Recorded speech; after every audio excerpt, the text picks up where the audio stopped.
स्वागत है आपका इंडिया न्यूज में। सुपर फास्ट 100 का वक्त है और मैं हूं आपके साथ राजीव शर्मा। तो नमस्कार, मैं हूं आपके साथ मैत्री त्रिपाठी। पहली खबर मुंबई में बारिश की।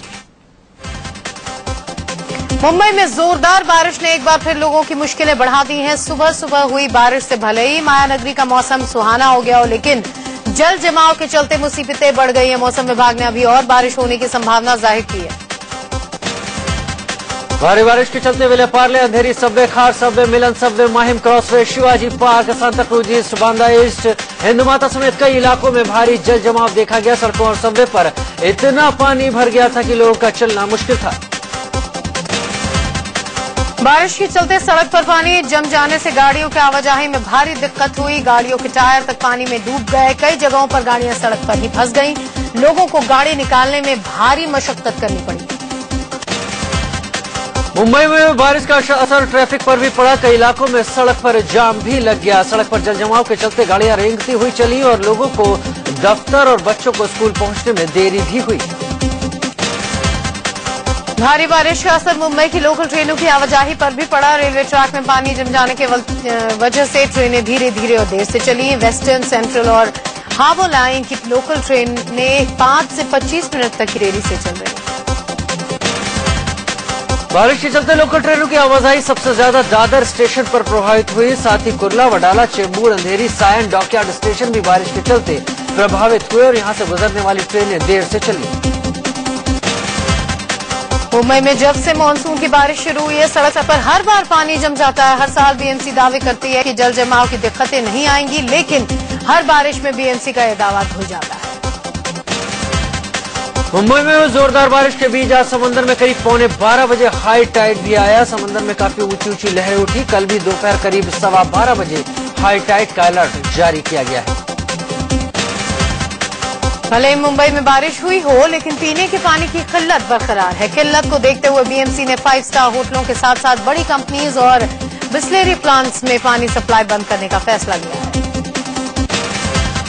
साथ ही मुंबई में लोगों के घरों में पानी सप्लाई और कम की जाएगी। फिलहाल बीएमसी 20% कम पानी की सप्लाई कर रही है, लेकिन इसमें और कटौती करने का फैसला किया गया है। दरअसल मुंबई की झीलें सूखती चली जा रही हैं और फिलहाल मुंबई में मुश्किल से 4 हफ्ते के पानी का स्टॉक बचा हुआ है। झीलों का जलस्तर जब तक नहीं बढ़ता तब तक बीएमसी इसी तरह से पानी की कटौती करती रहेगी। मुंबई जहां बारिश से तरबतर हो रही है, वहीं दिल्ली बारिश के लिए तरस रही है। दिल्ली में गर्मी से बुरा हाल है और पारा करीब 40 डिग्री सेल्सियस तक को छू गया है। कल अधिकतम तापमान 41 डिग्री को पार कर गया था। गर्मी से बेहाल और बिजली कटौती से परेशान दिल्ली के गगन विहार के लोगों ने कल रात खूब हंगामा। गर्मी से बुरा हाल है और पारा करीब 40 डिग्री सेल्सियस तक को छू गया है। कल अधिकतम तापमान 41 डिग्री को पार कर गया था। गर्मी से बेहाल और बिजली कटौती से परेशान दिल्ली के गगन विहार के लोगों ने कल रात खूब हंगामा किया। बिजली सप्लाई कंपनी बीएसईएस के दफ्तर में लोगों ने जमकर तोड़फोड़ की। दफ्तर के अंदर और बाहर तोड़फोड़ कर लोगों ने अपना गुस्सा जताया। गुरुवार की रात गगन विहार में बिजली कटी और गुस्साई भीड़ सीधे बीएसईएस के दफ्तर आधम की। लाठी लेकर पहुंचे लोगों ने दफ्तर में रखे सामानों पर गुस्सा उतारा। कंप्यूटर, कूलर, फर्नीचर सब तोड़ डाले गए। जहां एक तरफ बीएसईएस दफ्तर के अंदर लोग कंप्यूटर, कूलर पर गुस्सा उतार रहे थे, तो भीड़ का एक जत्था बाहर भी पथराव कर रहा था। बीएसईएस के बोर्ड को भी नहीं छोड़ा गया। दफ्तर की खिड़कियां भी उखाड़ने की कोशिश की गई। गगन विहार के लोगों का आरोप है कि रात 11 बजे से बिजली काटी जाती है और सुबह करीब 3 बजे दी जाती है। इससे रात में लोग सो भी नहीं पाते। रोज रोज की इस बिजली कटौती से नाराज लोगों ने आखिरकार बीएसईएस के दफ्तर पर ही अपना गुस्सा उतार दिया। रोड पर हंगामा कर रहे लोगों ने जब पुलिस की गाड़ी देखी तो और उग्र हो गए। पुलिस जिप्सी को घेर कर भी लोगों ने जमकर नारेबाजी भी की। बिजली कटौती से परेशान ये लोग पीएम मोदी के अच्छे दिनों के वादे को भी कोसते नजर आए।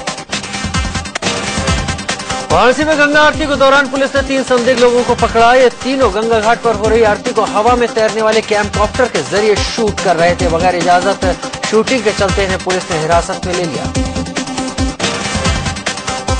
गंगा आरती को अवैध तरीके से शूट कर रहे जिन 3 लोगों को पुलिस ने हिरासत में लिया है, उनमें 2 चंडीगढ़ के हैं और 1 दिल्ली का है। साथ ही कैम्पकॉप्टर को भी पुलिस ने कब्जे में ले लिया है।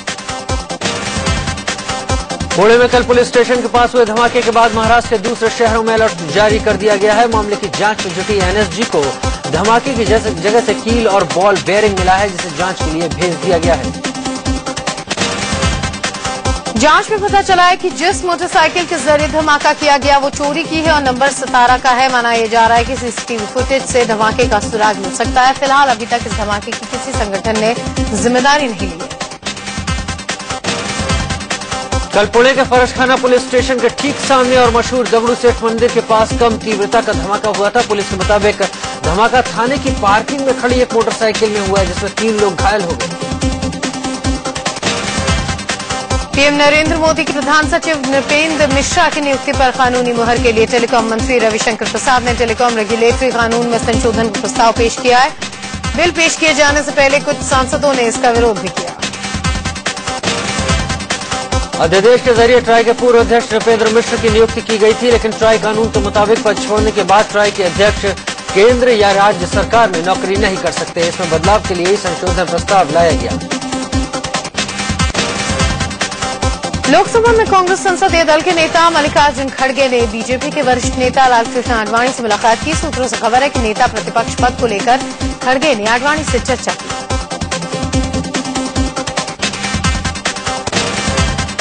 मोदी सरकार के आम बजट का दारुल उलूम देवबंद ने विरोध किया और मदरसों के आधुनिकीकरण के लिए बजट में दी गई 100 करोड़ की सौगात को ठुकरा दिया। मदारिस वाकईतन अपनी जिस अंदाज में चल रहे हैं वो सही चल रहे हैं, उनमें छेड़ने की और उसमें किसी किस्म की तब्दीली की कोई गुंजाइश हम महसूस नहीं करते। मोदी सरकार के पहले बजट के विरोध में दिल्ली कांग्रेस अध्यक्ष अरविंदर सिंह लवली की अगुवाई में कई नेता धरने पर बैठे। उसके बाद कार्यकर्ताओं ने पीएम मोदी का पुतला फूंककर सरकार के खिलाफ नारेबाजी की। प्रधानमंत्री नरेंद्र मोदी को अमेरिकी राष्ट्रपति बराक ओबामा ने अमेरिका आने का न्योता दिया है। अमेरिका के उप विदेश मंत्री विलियम बंस ने दिल्ली में मोदी से मुलाकात की और उन्हें राष्ट्रपति बराक ओबामा की ओर से भेजी गई चिट्ठी सौंपी। प्रधानमंत्री नरेंद्र मोदी ने अमेरिकी उप विदेश मंत्री विलियम बर्न से मुलाकात के बाद उम्मीद जाहिर की कि सितंबर में होने वाली उनकी अमेरिका यात्रा का कोई ठोस परिणाम निकलेगा, जिससे दोनों देशों की रणनीतिक साझेदारी को नई गति मिलेगी। फिलहाल अभी पीएम की अमेरिका यात्रा की तारीख तय नहीं है। अमेरिका ने कहा कि वो भारत की नई सरकार के साथ कामकाजी रिश्ता रखेगा, लेकिन नरेंद्र मोदी के बारे में उसकी वीजा नीति में कोई परिवर्तन नहीं किया जाएगा।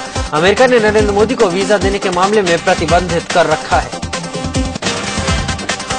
दिल्ली में श्रीलंका के विदेश मंत्री जीएल पारस ने विदेश मंत्री सुषमा स्वराज से मुलाकात की। दोनों नेताओं के बीच कई अहम मुद्दों पर बातचीत हुई। बीजेपी के नए अध्यक्ष अमित शाह ने पार्टी प्रवक्ताओं के साथ अहम बैठक की। बीजेपी मुख्यालय में हुई इस बैठक में केंद्रीय मंत्री रविशंकर प्रसाद, पीयूष गोयल के अलावा शाहनवाज हुसैन, मुख्तार अब्बास नकवी और नलिन कोहली भी मौजूद थे।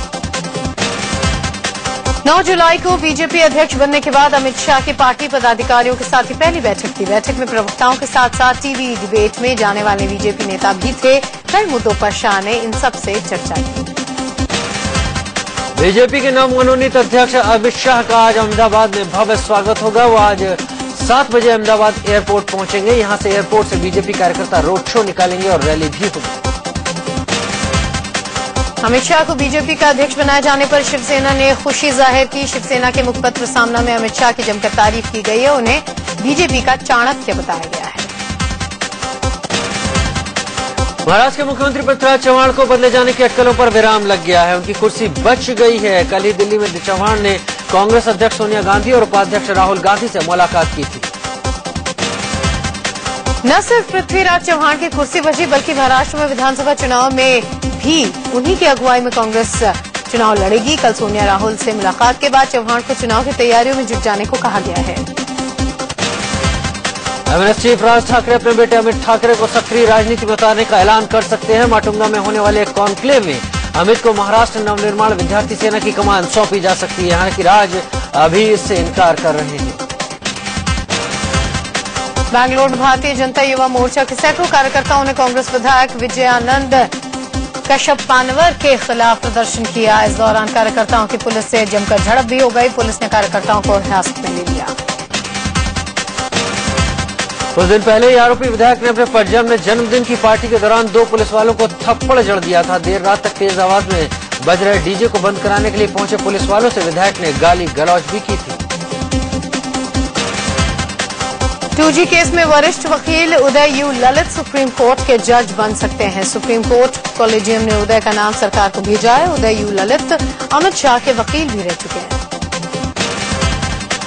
दरअसल सरकार ने सुप्रीम कोर्ट कॉलेजियम की तरफ से जज के लिए भेजे गए गोपाल सुब्रमण्यम के नाम को वापस कर दिया था, जिसके बाद कॉलेजियम ने उदय यू ललित का नाम भेजा है। मिजोरम के राज्यपाल पद से ट्रांसफर किए जाने से खफा वी पुरुषोत्तमन ने इस्तीफा देने का फैसला किया है। उन्हें नागालैंड का गवर्नर बनाया गया था, लेकिन पुरुषोत्तमन ने कहा कि ट्रांसफर करने से पहले उनसे मशविरा नहीं किया गया था। मिजोरम के पूर्व राज्यपाल वी पुरुषोत्तमन ने केंद्र सरकार पर निशाना साधा। उन्होंने कहा कि राज्यपाल का पद संवैधानिक होता है और जिस तरह से राज्यपालों को हटाया जा रहा है वो सही नहीं है। शंकराचार्य स्वामी स्वरूपानंद सरस्वती ने सिलेबस में गीता और रामायण के पाठ्यक्रम को शामिल करने की वकालत की है। उन्होंने कहा कि सरकार को इस बारे में गंभीरता से सोचना चाहिए। देहरादून के धौलेश्वर मंदिर से साईं की मूर्ति को हटा दिया गया है। भगवान शंकर के इस मंदिर में 1.5 साल से साईं की मूर्ति रखी गई थी। मंदिर के पुजारी ने बताया कि शंकराचार्य के आदेश को मानकर ही मूर्ति साईं समर्थकों को सौंप दी गई। उत्तराखंड हाईकोर्ट ने केदारनाथ से अभी तक मलबा नहीं हटाने पर राज्य सरकार को फटकार लगाई है। कोर्ट ने सरकार को हलफनामा दायर करके ये बताने के लिए कहा है कि 1 साल बाद भी मंदिर के आसपास ये मलबा क्यों नहीं हटाया गया। सरकार को 17 जुलाई तक जवाब देना है। विश्व हिंदू परिषद के नेता प्रवीण तोगड़िया ने उज्जैन में महाकाल बाबा के दर्शन किए और मंदिर में पूजा अर्चना की। तोगड़िया ने कहा कि मोदी सरकार कश्मीरी पंडितों को जल्द ही कश्मीर में बसाएगी और राम मंदिर भी बनवाएगी। इराक में फंसे भारतीयों का एक और जत्था वतन लौट आया। दिल्ली इंटरनेशनल एयरपोर्ट पर इराक से कई लोग पहुंचे। इन लोगों ने बताया कि अभी भी इराक में कई भारतीय फंसे हुए हैं जो वतन वापसी करना चाहते हैं। प्रेसिडेंट नेस वाडिया छेड़खानी केस में नया मोड़ आ गया है। प्रीति ने नेस के खिलाफ पुलिस को 4 फोटो सौंपी हैं। फोटो में प्रीति के हाथ पर चोट के निशान हैं। प्रीति के मुताबिक ये चोट नेस से झगड़े के दौरान लगी। डिफेंस एक्सपर्ट भरत वर्मा का निधन हो गया है। दिल्ली के साकेत मैक्स हॉस्पिटल में उन्होंने अंतिम सांसें ली। वो लंग्स की समस्या से पीड़ित थे। दिल्ली में ही उनका अंतिम संस्कार होगा। वाराणसी में मणिकर्णिका घाट के नाथ बाबा मंदिर के महंत बाबा नागनाथ का निधन हो गया। वे पिछले कई महीनों से बीमार चल रहे थे। BHU हॉस्पिटल के ICU में उन्होंने अंतिम सांस ली। रंगमंच और बॉलीवुड की मशहूर अदाकारा जोहरा सहगल का दिल्ली में अंतिम संस्कार किया गया। इस मौके पर राजनीति और बॉलीवुड की कई बड़ी हस्तियां मौजूद रहीं। जोहरा सहगल का गुरुवार शाम दिल का दौरा पड़ने से निधन हो गया था। जोहरा सहगल को 1998 में पद्मश्री और 2010 में पद्म विभूषण सम्मान से सम्मानित किया गया। वे दक्षिणी दिल्ली के मंदाकिनी एन्क्लेव में अपनी बेटी किरण सहगल के साथ रह रही थी, जहां गुरुवार को उन्होंने आखिरी सांस ली। मुगलसराय में भीड़ का इंसाफ सरेआम देखने को मिला। चोरी के एक आरोपी को लोगों ने पकड़कर खूब पीटा। लात जूतों से इसकी काफी देर तक धुनाई की जाती रही। जो आता वही 2-4 हाथ जमा देता था। बताया जा रहा है कि ये युवक साइकिल चुराकर भाग रहा था। लोगों ने जैसे ही इसको देखा, इसको खदेड़ कर पकड़ लिया और धुनाई शुरू कर दी। कल दमन में एक टेक्सटाइल फैक्ट्री में भीषण आग लगने से हड़कंप मच गया। ये फैक्ट्री दाभेल इंडस्ट्रियल एरिया में स्थित है। आग लगने की खबर पाकर दमकल की 12 गाड़ियां मौके पर पहुंची और आग बुझाने की कोशिश कर रही। आग इतनी फैल चुकी थी कि उसे बुझाने में दमकल कर्मियों के पसीने छूट गए। 4 घंटे की कड़ी मशक्कत के बाद आग पर काबू पाया जा सका। यूपी के बिजनौर में एक युवती के साथ गैंगरेप की सनसनीखेज वारदात सामने आई। युवती अपनी एक सहेली और एक युवक के साथ रेहड़ इलाके के खानूवाला जंगलों में घूमने आई थी। वहीं उसके साथ 4 युवकों ने गैंगरेप कर दिया। पीड़ित युवती को उसकी सहेली और दोस्त के साथ कुछ युवकों ने जंगल में घूमने जाते देखा और पीछे लग गए। मौका पाकर उन्होंने युवती के साथ वाले युवक को मारपीट कर पेड़ से बांध दिया और युवती के साथ गैंगरेप किया। पीड़ित का कहना है कि 2 युवकों ने उसकी अश्लील क्लिपें भी बनाई है। पुलिस आरोपी युवकों की तलाश कर रही है। 4 युवक रेहड़ थाना क्षेत्र के एक गांव के बताए जा रहे हैं। दिल्ली कल्याणपुरी में एक लड़की ने शादी का झांसा देकर रेप का आरोप लगाया है। लड़की का कहना है कि जब वो प्रेग्नेंट हो गई तो उस शख्स शादी से इनकार कर दिया। मध्य प्रदेश के मुरैना में एक साधु के कब्जे से एक नाबालिग लड़की को छुड़ाया गया है। लड़की के शरीर और चेहरे पर चोटों के निशान हैं। मेडिकल में लड़की के साथ रेप की पुष्टि होने पर साधु को गिरफ्तार कर लिया गया। इलाहाबाद के नवाबगंज इलाके में हाईवे के किनारे एक बोरे में बंद युवती की लाश मिलने से सनसनी फैल गई। माना जा रहा है कि बलात्कार के बाद युवती की हत्या की गई है। मेरठ में छेड़छाड़ के आरोपी डीआईजी डीपी श्रीवास्तव ने सीजेएम कोर्ट में सरेंडर कर दिया। डीआईजी पर एक महिला दारोगा ने छेड़छाड़ का आरोप लगाया था। 14 जुलाई को इस मामले की सुनवाई होगी।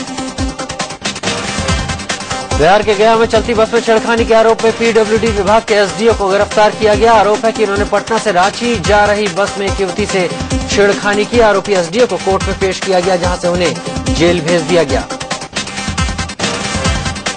यूपी के बलिया में एक लड़की को बिकने से पुलिस ने बचा लिया। आरोप है कि पीडब्ल्यूडी के इंजीनियर संजय सैनी ने इस लड़की के साथ 6 साल तक यौन शोषण किया और फिर नौकर के साथ उसे बलिया किसी को सौंपने के लिए भेज दिया था। मध्य प्रदेश के जबलपुर में बदमाशों ने बीजेपी नेता चिंतेश चौहान की गोली मारकर जान ले ली। मझौली में हुई इस फायरिंग में चिंतेश का साथी घायल भी हो गया। हमले को पारिवारिक रंजिश बताया जा रहा है और 4 लोगों को हिरासत में लिया गया है। दिल्ली से सटे ग्रेटर नोएडा में बदमाशों ने बोलेरो पर अंधाधुंध फायरिंग कर एक शख्स की जान ले ली। वहीं 2 लोग घायल भी हो गए। दनकौर इलाके में स्विफ्ट कार में बैठे बदमाशों ने बोलेरो सवार लोगों से रास्ता पूछने के बहाने खिड़की खुलवाई और फिर फायरिंग शुरू कर दी।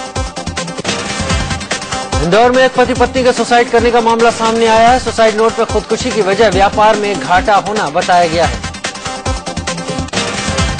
यूपी के बुलंदशहर में पुलिस ने 9 साल के एक अगवा बच्चे को सकुशल छुड़ा लिया। बच्चे को अलीगढ़ से अगवा किया गया था और उसके बदले में 1 करोड़ की फिरौती मांगी गई थी। पुलिस ने एक अपहरणकर्ता को भी गिरफ्तार किया है। दिल्ली के द्वारका सेक्टर 22 में महिला के गले से सोने की चेन छीनने वाले बाइक सवार बदमाश सीसीटीवी में कैद हो गए। हालांकि पुलिस इन दोनों आरोपियों की पहचान नहीं कर पाई। गुजरात के उदयपुर में पुलिस ने बाघ की खाल के साथ 3 लोगों को गिरफ्तार किया है। पुलिस को सूचना मिली थी कि कुछ लोग बाघ की खाल बेचने की तैयारी कर रहे हैं, जिसके बाद पुलिस ने इन तीनों को दबोच लिया। विश्व जनसंख्या दिवस पर आज दिल्ली में वॉकथन का आयोजन किया गया। वॉकथन को केंद्रीय स्वास्थ्य मंत्री डॉक्टर हर्षवर्धन और फिल्म अभिनेत्री शबाना आजमी ने हरी झंडी दिखाई। इस वॉकथन में कई लोगों ने हिस्सा लिया। इस दौरान जनसंख्या नियंत्रण को लेकर लोगों ने संकल्प भी लिया। स्वास्थ्य मंत्री डॉक्टर हर्षवर्धन ने इस मौके पर एक संदेश भी लिखा। इंडिया गेट के पास हुए इस वॉकथन में बड़ी संख्या में स्कूली बच्चे भी शामिल हुए। उत्तरकाशी में लोग अपनी जान जोखिम में डालकर तेज लहरों वाली भागीरथी नदी को पार करते हैं। इसके लिए वो एक ट्रॉली का सहारा लेते हैं। ट्रॉली में सिर्फ बड़े ही नहीं बल्कि छात्र भी सवार होते हैं, क्योंकि उन्हें नदी पार कर स्कूल जाना होता है। जान जोखिम में डालकर ट्रॉली से नदी पार करने का ये सिलसिला पिछले 2 साल से चल रहा है। हैरान की बात यह है कि इन्होंने ट्रॉली से नदी पार करने के लिए इन लोगों ने कोई ट्रेनिंग भी नहीं ली है। महाबली खली से भी लंबे सिम भुल्लर अब देश का नाम रोशन करेंगे। सिम भुल्लर अमेरिका के प्रतिष्ठा से चल रहा है। हैरान की बात यह है कि इन्होंने ट्रॉली से नदी पार करने के लिए इन लोगों ने कोई ट्रेनिंग भी नहीं ली है। महाबली